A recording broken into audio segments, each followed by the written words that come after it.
صباح الخير. النهاردة هنعمل حاجة مفضلة عندنا كلنا، الكبار والصغيرين، مفيش حد مش بيحبها. هنعمل مع بعض الكاندي بمكونين بس. عايزة اقول لكم هتطلع معاكم طعمها احلى بكتير من اللي بنشتريها من بره. شايفين اللمعان بمضة خطيرة هتفضلوا تلعبوا فيها من كتر جمالها.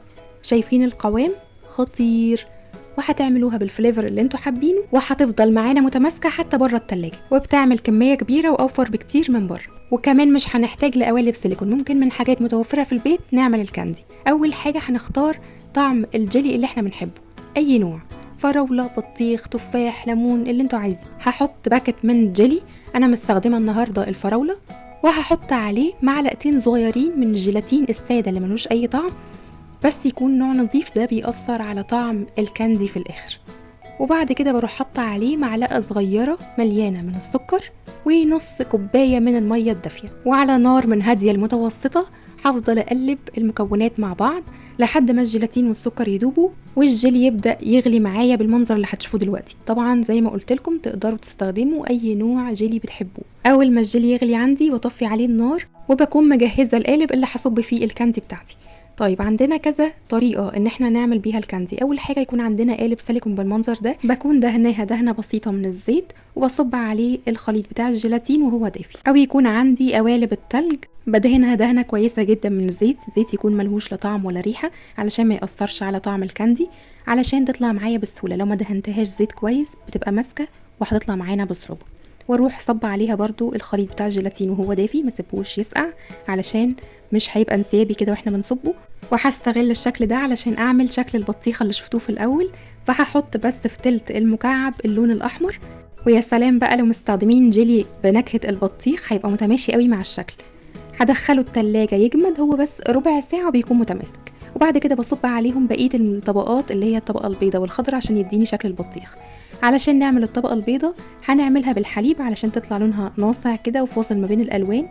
هتبقى كوبايه من الحليب الدافي، عليها معلقه كبيره مليانه من الجيلاتين الخام اللي مفهوش اي نكهه، ونحط عليهم معلقتين صغيرين مليانين من السكر، ونفضل نقلب على نار من هاديه المتوسطه لحد ما يدوبوا معانا السكر والجيلاتين ويبدا يعمل فقاقيع زي ما انتم شايفين كده. هطفي عليه بسيبه يهدى خالص من الحراره، واروح منزلاه بالراحه بمعلقه علشان لو نزلته سخن او مره واحده هيدخل على الطبقه اللي قبل كده ومش هيديني الشكل الحاد كده بتاع الطبقات اللي احنا عايزين. هدخله التلاجة يجمد. وعلشان نعمل الطبقه الثالثه بتاعه البطيخ لونها اخضر، هنجيب باكت من جيلي التفاح الاخضر، عليه معلقتين صغيرين من الجيلاتين الساده الخام ومعلقه صغيره من السكر ونص كوبايه من الميه الدافيه، واقلب فيهم على نار من هاديه المتوسطه لحد ما السكر والجيلاتين يدوبوا والجيلاتين يبدأ يعمل فقاقيع ويغلي بالمنظر ده.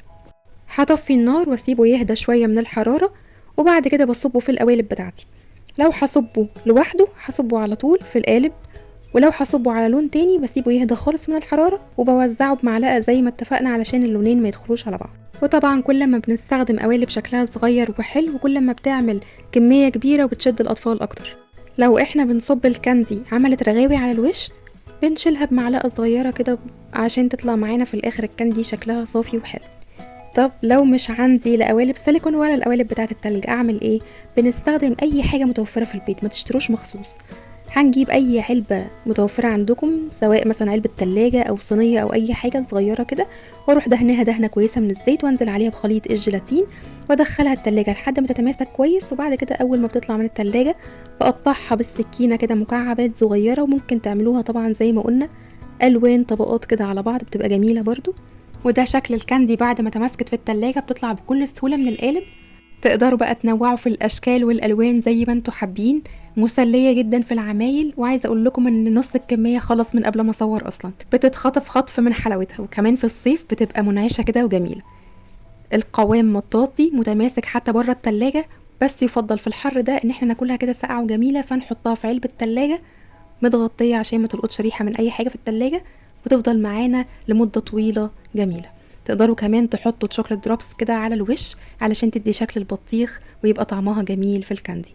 يلا قوموا اعملوها لاولادكم وفرحوهم بيها، كمان بتعمل كمية كبيرة جدا. اتمنى من كل قلبي ان الوصفة تكون عجبتكم. كنت معاكم نسمة الخياط، وما تنسوش اعملوا سبسكرايب للقناة وفعلوا الجرس عشان يوصل لكم كل جديد، ولايك وشير. باي باي.